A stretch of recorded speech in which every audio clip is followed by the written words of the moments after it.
Welcome to this edition of Inside the Cubs on mycubs.com, presented by Wrigley Field Sports. I'm Brian Bedo. I had the chance to talk with the Cubs' top prospect, Brett Jackson, on whether or not he deserves a September call-up, where he prefers to hit in the lineup, and if he will ever become a radio show host in Chicago. Here's my conversation with Brett Jackson. Brett, you've had a remarkable season this year, especially since being promoted to AAA Iowa. How would you evaluate yourself this year?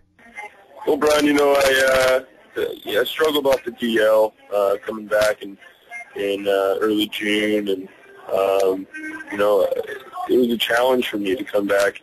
I kind of pushed myself to make a quick return, and the challenge lied in the adjustments I had to make coming off the DL, and that was kind of a continuous thing for me in the coming months, and had to work out some kinks in my swing, but overall a great experience for me to struggle like I did, and to learn how to make those adjustments that I think eventually have made me a better hitter and made me a better player. So it's been an exciting year for me. I've really enjoyed the transition into AAA. Easier said than done, as I've had a good, strong month and a half. But I've had a great time, and I'm looking forward to the off season in 2012. Brett, I gotta ask you this: September call-ups are just 2 days away. Has that been on your mind at all? What are you expecting, if anything? It's something that's completely out of my control. So it's something that, obviously I'm working towards every day, but something that I know that the only thing I can control is how I play every day. And, regardless of getting called up this year, I think I have a strong chance in the future. So, it's not something that's on the forefront of my mind, whereas it is probably for other players. I understand the business aspect of things, and I understand that, my chances of getting called up maybe aren't as good as if it were my 40-man year. But like I said, I'm working hard every day, and the goal is to get called up, and my work ethic continues day in, day out. We kind of joked before we started this interview, and I said that you were kind of getting celebrity status up here in Chicago because so many fans have been asking about you, wondering if you're going to make your debut this year. You've been the number one prospect on most Cubs lists out there prior to the season. Does that add any pressure to you overall, knowing that you're that number one prospect, according to so many different people? I think the time I added the pressure was whenever I came off the DL. Bird got hurt, and I think I rushed myself to try to fulfill some expectations and to fulfill my own expectations. Other than that, I take pride in the way I played the game, and how people evaluate me as a prospect is something that I have no control over. Something that I try not to influence how I play or who I am as a player.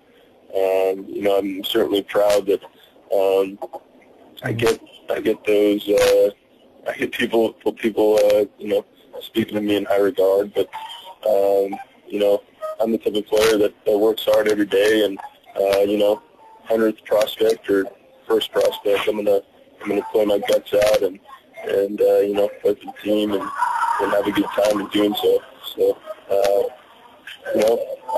I look forward to the coming months and the prospect of getting to play in the big leagues, and that's what I'm looking for every day. Brett, there's been a lot made about the culture at the Cubs level, or the absence of that culture. You look at the minor league group, some of the guys that you've come up with, and there seems to be a very strong togetherness, and I feel that's somewhat contributed to the success that you guys have had, not only individually, but in the win-loss column as well. Would you agree with that? I absolutely would agree with that.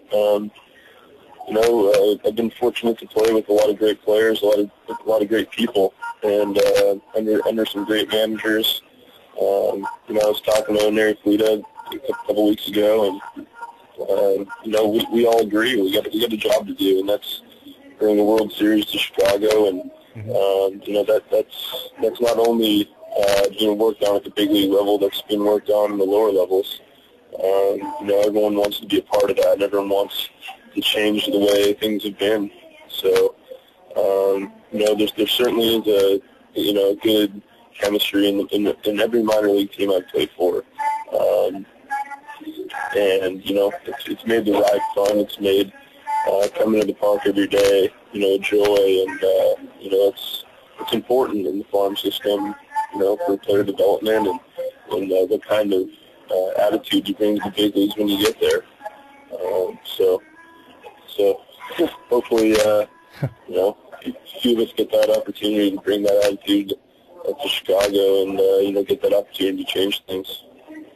Brett, I know you've been asked this question a million times. I've probably asked you it about half of that, but you look at where you've hit in the lineup throughout your whole career, not just professional career, and you've bounced around between the number 1 hitter, the number 3 hitter, so on and so forth, and you've always come back with the same answer, and that hitting is hitting no matter where you are in the lineup.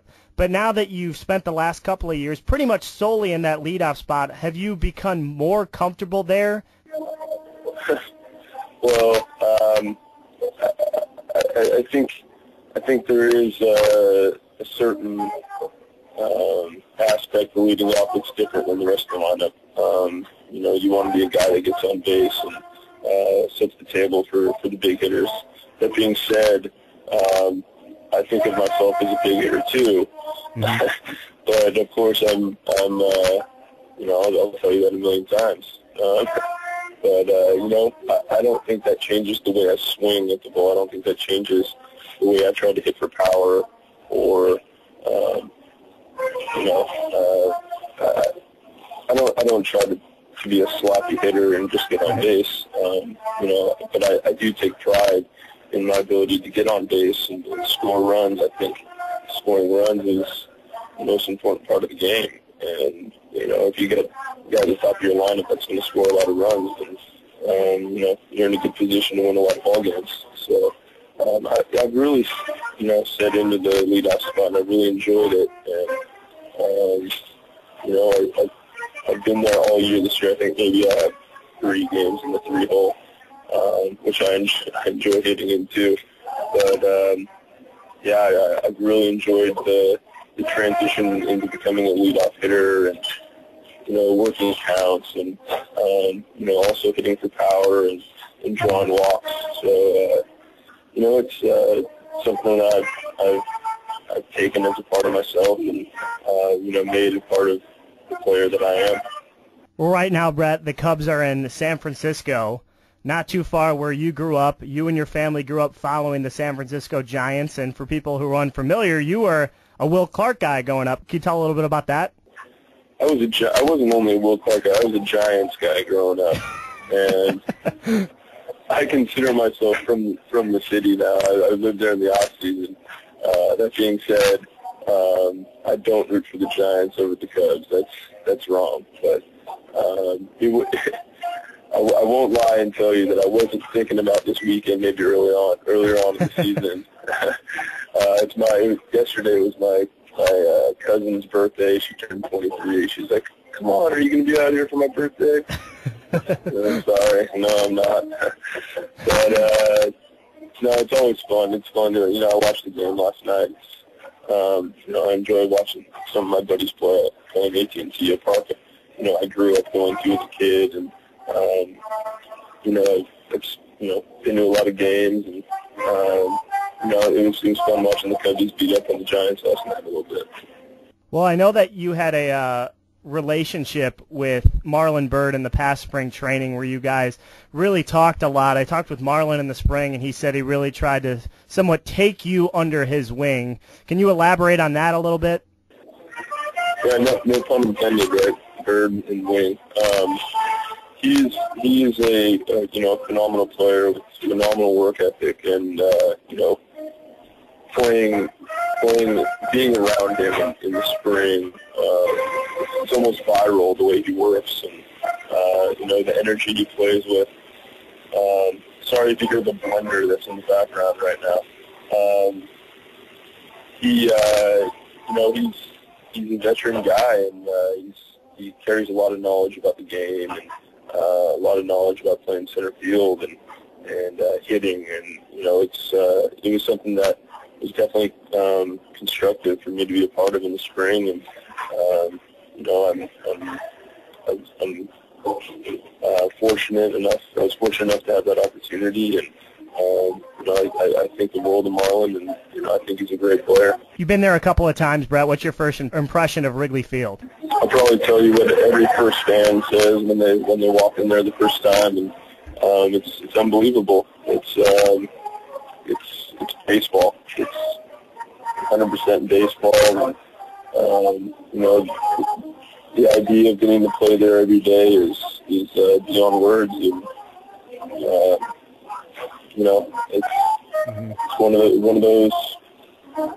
those feelings you can't really describe when you walk into the place, and it's what I'm working for every day. That the chance to play there and be a part of history. So. One last thing, and then I'll let you go. You have sort of a funny guy, charismatic reputation around your teammates. Do you feel pressure to continue that if and when you do make it up to Chicago?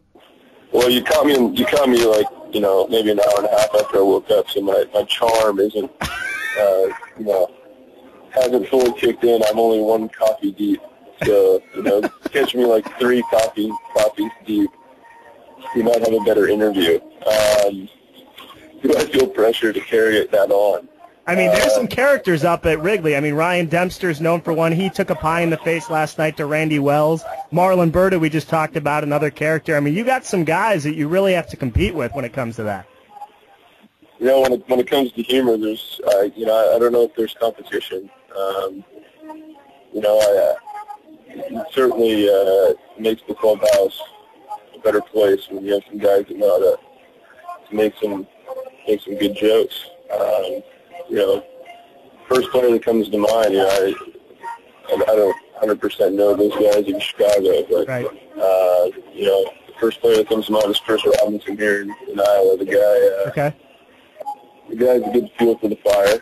I know Colvin pretty well. I know that guy. He's got some. How do I say this without swearing?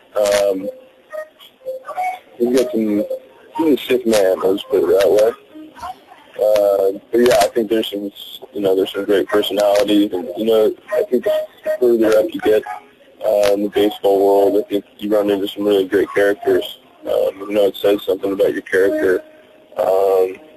How far you can get in this business, in this industry, and you meet some great people along the way. And I'm just proud that I've had that opportunity to meet some of the players I have and play beside them. And I look forward to having that chance in the future with Chicago. I think with that personality, I think you would be a good radio host. I think that you and I could probably do a pretty good show together. Don't you think? We could talk a little Cubs, a little Bears, 49ers, Blackhawks, and Sharks when the hockey playoffs come around. What do you think? Well, it just might get too heated between you and me. Hockey playoffs, the Sharks are they're going to be a little lethal this year, I think. And, yeah. I could say we talk Bulls, Warriors, but we know how irrelevant the Warriors are. Well, yeah, I mean, they got good fans. That's about it. Well, Brett, last time we had you on a year ago, I asked you some Cubs trivia questions. I'm not going to do that this year, but I'll give you some homework to think of a good name for our radio show if and when you do make it up Chicago. Does that sound good to you? Oh, you guys are working on your name of your radio show. It's a good thing you don't ask me trivia because you owe me some money. Brett and Brian, that works pretty good, I guess.